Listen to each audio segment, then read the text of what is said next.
I'm aware, and I don't want to add more, unnecessary stress to, to Ronald, to the family, as well too. I, very objectively, the reason I am keeping it there is just because knowing that it will help him get the support that he needs, in the school system. But I completely hear you. I definitely do. And that's why I spend more time in the report really trying to tease out my opinion about, this term and the eligibility piece, and, kind of really describe what the situation, rather than just kind of throwing in a term there. But I do hear you. I do hear you, Lynn. Yes. Okay. Mm-hmm. Okay. Do you have any other recommendations, ma'am? I think that's all I have. If I come up with something else, I can reach out to you. But at the same time, if you think, like, as a school, as staff, or maybe as parents or grandparent as well too, if there's anything you could think of that would be helpful for me to put it in the recommendation, in the report, let me know. I'm definitely happy to consider and put it in as well too. So okay, so we're running out of time, but some of the suggestions I wrote down that you had is point person who to go to when upset, counseling services, the one-on-one services, to look into, and this would be a decision that is out of our hands at this point, would be whether extracurricular activities are possible with, the circumstances, that the primary be OHI and the secondary, the emotional disturbance, find the root of the problems, that we know that it's a lot about the complicated issues. We want him to be able to self-advocate, and a lot of this would be stuff that he would be able to work with in the counseling setting, and setting realistic expectations for him. And let's see, the breaks and paying attention to overwhelming signs, which I think that his one-on-one aid is very good at this time that he uses. And then I did put again about self-advocating, and also coming up with how long can tolerate those academic activities before the overwhelming comes in. Did you have anything else as far as, that's kind of what I gleaned out of some of that. Did you want to add anything? I think you captured it pretty well. So, one thing is that in particular, you emphasize the importance that he have a counselor that he connects with, and preferably an African American male. Yeah. Mm-hmm. That's difficult. That is, yes. Yes. But maybe, if, kind of thinking going down, like, ideally it would be African American male, right? If not, then, maybe a male person of color, right? Or that's kind of what we've done with the aid. We've stumbled onto that, as far as being able to come across an aid that is male and Hispanic, and he does seem to do well with him usually.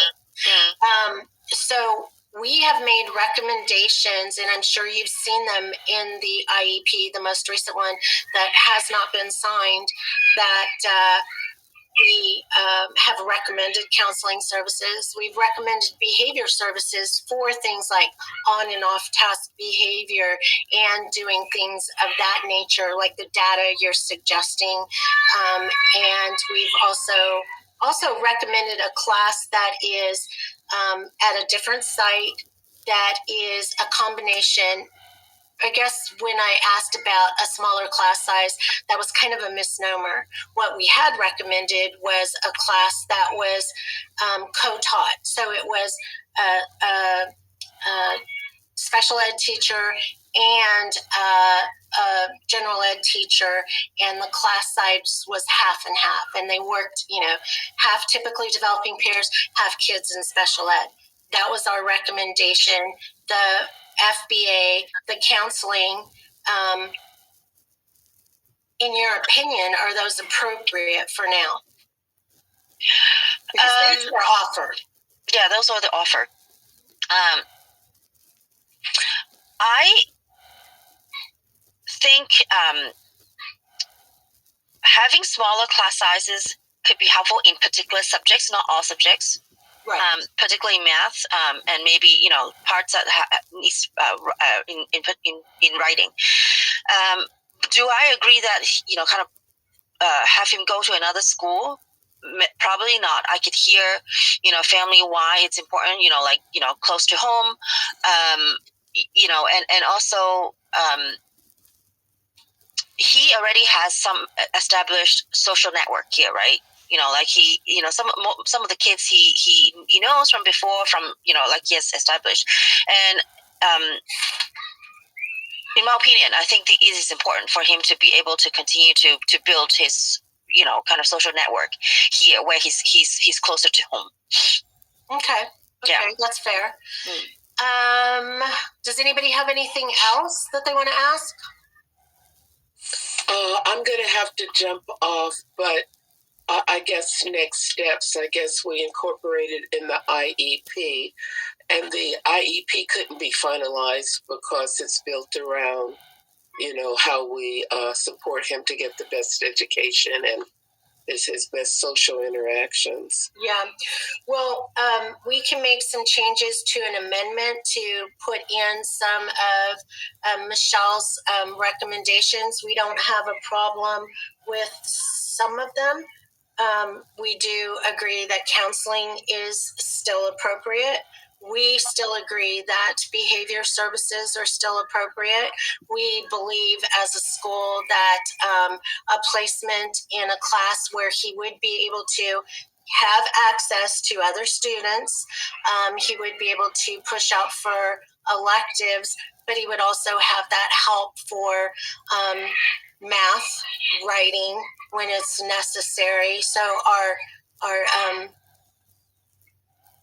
what we're recommending continues to be the same as far as placement and the other